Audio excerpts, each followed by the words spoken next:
नमस्कार। आज हम एक बहुत ही पावरफुल मिथोलॉजिकल स्टोरी की गहराइयों में उतरेंगे।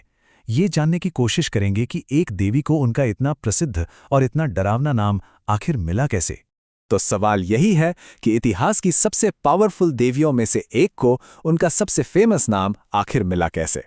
चलिए इस कहानी में उतरते हैं। ये कहानी है धर्म के क्रोध की और एक ऐसे नाम की जो सीधे युद्ध के मैदान में पैदा हुआ। हमारी आज की ये जो पूरी कहानी है उसका आधार ये सोर्स टेक्स्ट है। ये एक बहुत ही पावरफुल और कंसाइज नैरेटिव है। तो कहानी की शुरुआत होती है देवताओं के एक बड़े संकट से। दुनिया खतरे में थी क्योंकि देवता एक बहुत ही भयानक खतरे का सामना कर रहे थे।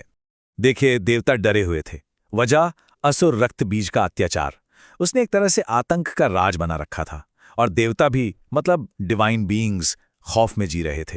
तो जब देवता बिल्कुल हताश हो गए, उन्होंने एक हायर पावर की तरफ रुख किया और इसी के बाद एक लेजेंडरी मैनिफेस्टेशन हुआ। तो देवताओं की प्रार्थना के जवाब में मां काली प्रकट हुई और ये कोई जेंटल अराइवल नहीं था, बल्कि ये देवी दुर्गा के क्रोध से हुआ एक जन्म था। सोचिए, डिवाइन एंगर का एक विस्फोट, एक ऐसी शक्ति जो बैलेंस को रिस्टोर करने के लिए ही बनी थी। तो अब बैटलफील्ड पर एक डिवाइन चैंपियन आ चुकी थी और ये जो पूरा कॉन्फ्लिक्ट था वो अपने क्लाइमैक्स पर पहुंचने वाला था।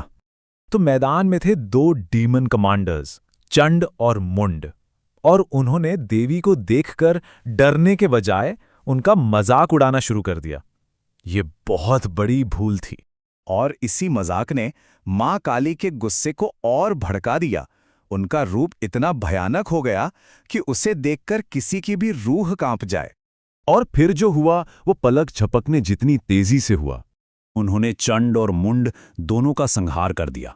लड़ाई शुरू होते ही खत्म हो गई और अपनी जीत के सबूत के तौर पर मां काली ने उन दोनों डीमंस के कटे हुए सिर देवी दुर्गा को भेंट किए, मतलब उसी देवी को जिनके क्रोध से वो जन्मी थी।